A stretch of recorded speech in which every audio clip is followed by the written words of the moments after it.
Bonjour à tous, c'est l'heure de Quintet Flash.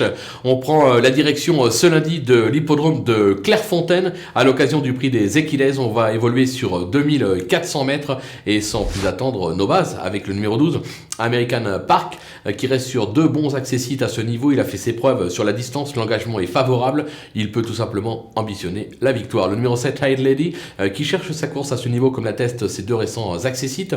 Elle va découvrir le tracé, mais elle devrait pouvoir s'y adapter. Les ambitions sont là, attention à elle. Le numéro 2, Bella Ciao Ciao, irréprochable depuis ses débuts. Il est temps pour cette Rouget de tenter sa chance à ce niveau. Vu sa forme, elle devrait pouvoir s'y révéler. Les opposants, avec le numéro 14, Moonwolf, l'unique succès de sa carrière a été acquis sur cette piste, c'était à 2900 mètres, mais il n'a pas été des plus heureux lors de sa dernière tentative, raison pour laquelle je vais le racheter en grande confiance. Le numéro 16, Iris Clash, irréprochable depuis ses débuts, elle vient d'ouvrir son palmarès sur cette piste, l'engagement est favorable.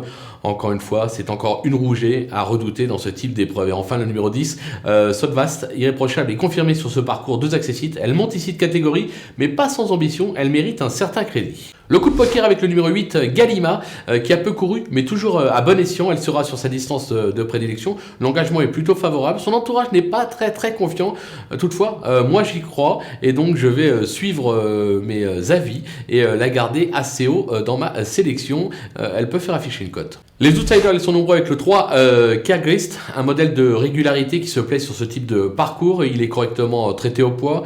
Il a encore son mot à dire ce lundi sur l'hippodrome de Clairefontaine. Le Las, Prince de Montfort, qui reste sur deux succès, dont le dernier à ce niveau, c'était sur l'hippodrome de Chantilly. Il a pris 7 kilos pour ses succès. Il va découvrir la distance, raison pour laquelle je le vois plutôt pour une place que pour la victoire. Le numéro 9, Magic Davier, qui était plaisant lors de ses débuts. Il vient d'échouer radicalement sur plus court à ce niveau. Il sera mieux sur la distance, raison pour laquelle je m'en méfie également. Le numéro 4, Rue des Irlandais, qui vient de remporter son handicap sur l'hippodrome de Saint-Cloud. Cela lui vaut de porter 4 kilos de pénalité et qui complique bien évidemment la donne, surtout sur cette distance qu'elle va découvrir. Maintenant attention, c'est une pantale, on ne peut pas l'écarter. Le numéro 5, Paper Trophy, qui compte quelques bonnes sorties en province, mais s'attaque ici à forte partie et qui est pour moi pris un petit peu haut sur l'échelle des valeurs, raison pour laquelle je le mets aussi bas dans ma sélection. Et enfin le numéro 6, Samstrom, qui reste sur deux succès à réclamer et ça sera donc une première en plus pour son nouvel entraîneur David Maga.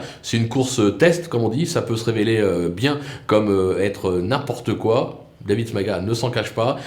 On va quand même la garder, on ne sait jamais, David Maga est un entraîneur adroit, attention. Les délaissés avec le 11, Quizer, ses meilleures perfs ont été acquises en Allemagne et en petite province. Il semble avoir montré ses limites à ce niveau, pas d'emballement. Le numéro 13, Temps Fantastique, qui collectionne les accessites à un niveau moindre. Ce sera une première sur la distance. Alors là encore, c'est une pantale, difficile de l'écarter. Pourtant, on ne peut pas tous les garder, il faut prendre des risques. Moi, je n'y crois pas. Et enfin, le 15, Congolin, qui a été décevant cette année. Il vient de renouer avec le succès sur l'hippodrome de Saint-Cloud, mais il a pris 5 livres sur ce succès, ce qui complique véritablement la donne. C'était une surprise du dernier coup. Je pense que dans cette catégorie, c'est un petit peu limite pour ses aptitudes, raison pour laquelle je tente également de l'écarter. Voilà, on a fait le tour de cet événement qui s'annonce des plus ouverts, mais vraiment encore plus ouvert que celui de dimanche.